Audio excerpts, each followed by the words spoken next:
The Mars Science Laboratory is designed to spend almost 2 years analyzing rock and soil samples to see if Mars is going to be favorable for microbial life or to preserve any clues they find about possible life that was there in the past. Well, the robotic missions that are like this one are being worked from NASA centers all over the country, and they are stepping stones to future missions to Mars. In fact, right here at the Johnson Space Center, there are teams that are working to develop the food that human crews would eat on a mission that would take them to Mars. And this morning, we're going to learn more about that effort from Dr. Michele Perchonok, who is the Advanced Food Technology Project Scientist. Good morning. Morning. How long has NASA been working on issues about food for a mission to Mars? Well, I've been at NASA for 12 years, and they've been working on it a lot longer than that, so I'm going to say about 20 years. I assume that we've taken whatever we've learned feeding crews on previous flights on the space station, the space shuttle, and prior missions is being rolled in here. What are the basics in trying to develop something like this? Well, we have actually, we call it a two-pronged food system. So first is the packaged food system that we already have and are using on International Space Station. But there's a little bit of a difference. On International Space Station, our food only has to last about 18 months or so. Go ahead. But on a Mars mission, they have to last about 5 years. So that takes into account the fact that they'll probably pre-position the food on orbit before the crew gets there, the time it takes for us to make the food, as well as, of course, the time that they have to eat it. So 5-year shelf life, not seen anywhere else except maybe our military. The other piece of the food system is once we're on the surface, we can do what we call a bioregenerative food system. That's growing in environmental chambers, fresh fruits and vegetables, either growing or bringing up in bulk things like soybeans, wheat berries, peanuts, and then processing those into ingredients such as tofu or wheat flour into bread or into pasta. And then, of course, the vegetables and fruit can be used for just pick and eat, or to process maybe into a tomato sauce or into cooked vegetables.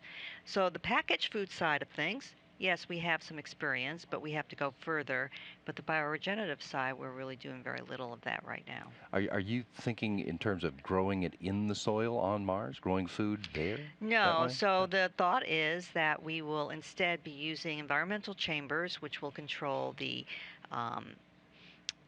temperature, the humidity, the lighting, and then they would be grown hydroponically so that we can recycle the water and nutrients would be put into the water. And also, because these chambers are limited in size, we would probably also be looking at dwarf-like plants, so smaller Tiny versions. vegetables. Well, cherry tomatoes instead of regular tomatoes, because cherry tomato plants might only grow 1 to 2 feet, whereas regular tomato plants could grow 4 feet or so. In thinking about this, I was thinking in terms of feeding a crew on the way to Mars, and that sounds to me like there are certain things you just have to do without because you can't refrigerate and you can't carry that much. Right. So on the way to Mars, which is about a 6-month trip, and on the way home, which is also a 6-month trip, providing that the planets are aligned in their closest orientation, we would use a food system very similar to International Space Station. So it would be a packaged food system where there are individually packaged items for each crew member. So it would be a serving of meatloaf or a serving of broccoli au gratin. And they would just basically rehydrate or heat that food. Is there enough, how much space does that much food for that size crew take up? It's a lot. So if you assume, and we don't know the crew size, but if you assume a crew of 6 and you assume a 1,000-day mission, then we're talking about almost 20,000 or about 20,000 pounds of packaged food. Now that doesn't assume any of the bioregenerative part. 20,000 pounds of food.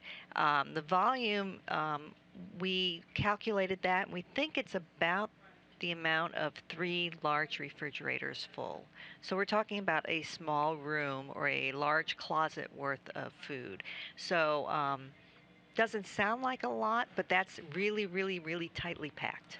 Apparently, it would seem to me that it would have to take up a lot more room than that. Gut feel, yes. Hmm. And so, we've done the calculations, and again, it's taking into a lot of assumptions that we don't necessarily know the real answer. So, how is it going to be packaged?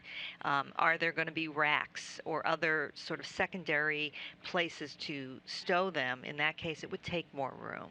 So, that kind of information we don't have yet. So, this is clearly just the food, nothing else. So if you're going to pack it into something and then pack it into something else, or you have to add foam to it, that to protect the packaging, that all is extra space. When you're thinking about being able to provide a crew with all the vitamins and minerals and nutrients that they need, do you assume that it all comes from meals that they eat, or are there other supplements that help you do that? So currently on ISS, International Space Station, the only supplement that the crew is required to take is vitamin D, because the only way to really get vitamin D in any quantity is from the sun. Sunshine. And obviously, they're not having any Hmm. sunshine. There are ways in the food to do it, but not as easily. We have to make the assumption to try to give them all the nutrients they need, all of the vitamins and minerals and protein, carbohydrate, fat, calories, etc., through the food. Because ironically, or much more of a challenge, is the fact that nutrients in a pill actually break down faster than the nutrients in the food. So chemistry happens whether it's in a pill form or the food form. It seems like that matrix in the food is actually protecting the vitamins. So if we can bring up enough food with enough quantity of vitamins and minerals in that food, we're okay. The problem is in the packaged food system, to make sure it's stable without a refrigerator or freezer, we have to process it. And that process often will be partly heat to kill the microorganisms, irradiation to kill them, or drying it down to allow so that the microorganisms can't grow.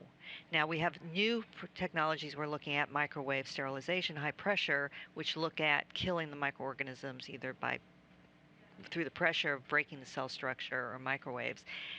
But either way, we're introducing a step that can kill the not only the microorganisms but some of the nutrients. So we have that challenge in there. And that's part of what we do in the station food now with the freeze-dried food and Correct. thermostabilized food. Correct. All of that is already on station, and one of our studies is looking at not only how much of the nutrients you lose through the processing, but then if you look at them at ambient or room temperature storage for 1 year or 3 years, how much more are you losing? Because unfortunately, that chemistry continues to happen, and we lose more nutrients. Does that mean you have to add more nutrients to them ahead of time to account for the degradation? So that's one way to do it, and we would call that fortification. And actually, in our beverages that are fortified, because the beverages were dried and then you add the vitamins to it, they actually do maintain more vitamin Hmm. stability. The other way is now to protect those vitamins. Can you encapsulate them? Can you do something else to them so that they are more protected? And think of it as almost like in a shell so that they don't react with the water or the oxygen out there and allow them to stay more stable for longer periods of time. It's very interesting to think about that down to the details, but we sucked all the excitement out of food, too. Uh, the crew members going to get bored having what I guess is a narrow selection over the course of 2 or 3 years? So that is another study we're doing, is looking at how much variety do you need? How can you sort of mix it up a little bit with different condiments? How do you make it more special with extra, special meals, whether it's holidays or birthdays or just say it's the first Sunday of the month? But right now we have about 180 food items on International Space Station, and that seems to be well. And then we have another 100 or so items from Russia and some more from Europe. So we're probably at about a 300 number.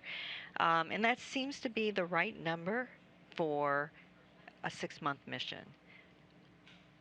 What do you need for a 2.5-year mission? And that's one of the reasons why we're looking at this bioregenerative food system, because it introduces a little bit more variety. It introduces a little bit more creativity.